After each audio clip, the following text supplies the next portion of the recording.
Вие сте денеска во Прилеп, која беше целта вашето доаѓање на Тодор Гечевски? Пред се фала на поканата на градоначалникот и на нашите сите пријатели тука, а како цел е да се заживее кошарката. Во тој спорт сме ние компетентни да помогнеме и да збориме. Прилеп заслужува да има кошаркарски тим. Дали е тоа втора лига, дали е трета или во прва, се надевам во прва. Град кој живее за спорт и мислам дека е време да се почне од негде. И денеска со градоначалникот тоа беше целта. Вие сте релативно кратко време на началната позиција во федерацијата. Македонската кошарка не е на она позиција која што имаше некогаш. Прво, немаме представник во АБА лигата, да речеме, на пример. Па имаме во АБА 2, во АБА 1 треба да се исполнуваат некои критериуми. Се разбира тоа, имаме врски, изборивме ние да имаме уште еден, се надеваме сега дека ќе имаме уште трет представник, но на тоа се чека. Треба да се клубовите малце посериозно да се вложат во тимовите. Не можеме да идеме таму и да бидеме топовско место. Затоа постои таа АБА 2, што они имаат организирано, но сепак да се надпреварува било кој тим во надвор од Македонија представува и задоволство и некој чекор напред. И јас се надевам дека ќе се вратиме во АБА 1.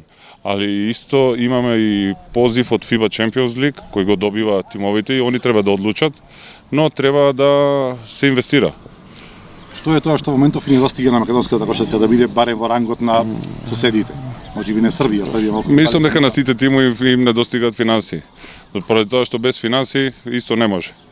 Да не се залажуваме, треба услови, треба сали, треба топли сали, треба ладни сали, летно време, така да тие некои основни услови, но пред се да се работи со младите, уште многу рани возрасти, да се ствараат играчи, да не идеме само на периодично купување на играчи што ќе не напуштат, него да инвестираме во нашите.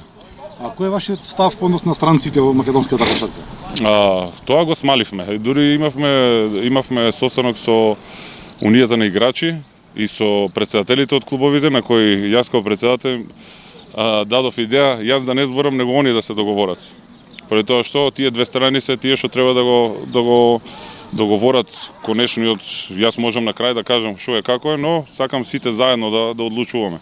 Што не е комунизам, да кажуваме кој како, не сум навикнат така да функционирам и ставот мислам дека е доволен. Ако гледаме таа Турција, каде што има 8 странци, 9, каде у Русија, каде што има правило два руски играчи да има цело време.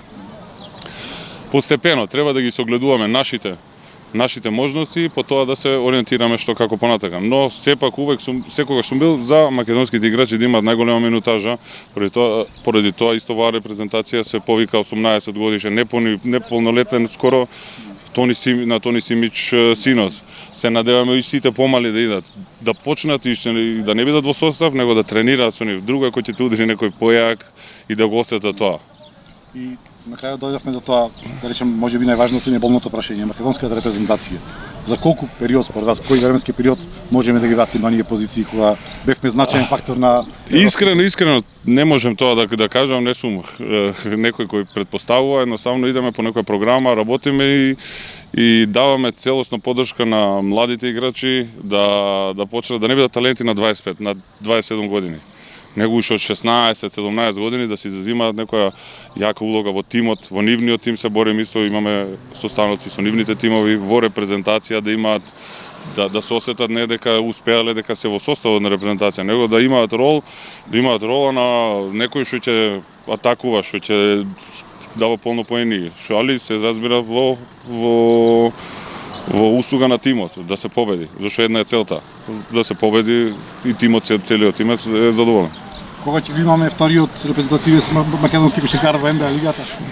Дај Боже во многу скоро време.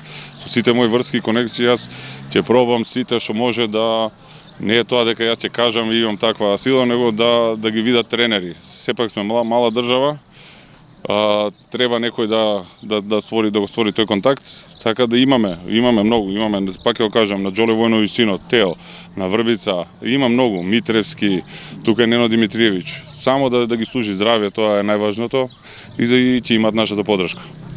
Деновиве, тој ќе биде фудбалот. вие сте претпоставувам така ватрен, ревносен навијаш на репрезентацијата. Прогноза ваша, што очекувате? Прогноза моја е само дечките да не се замараат со тоа што ќе се пишува, дали ќе победат, дали ќе изгубат, едноставно да играат својата игра на терен. Ние сме огромни критичари, огромни тренери, сите сме на социјалните мрежи. Едноставно поддршка да се насмеани и да уживаат. Сепак тоа е нивен резултат, нивен плод што го направија и само секоја чест на сите од тие, почнувајќи од тренерот Горан Пандев као капитен до бисерот нов Елиф Елмас и сите други. Така да од мене имаат поддршка, дечки уживајте таму и натпреварувајте се.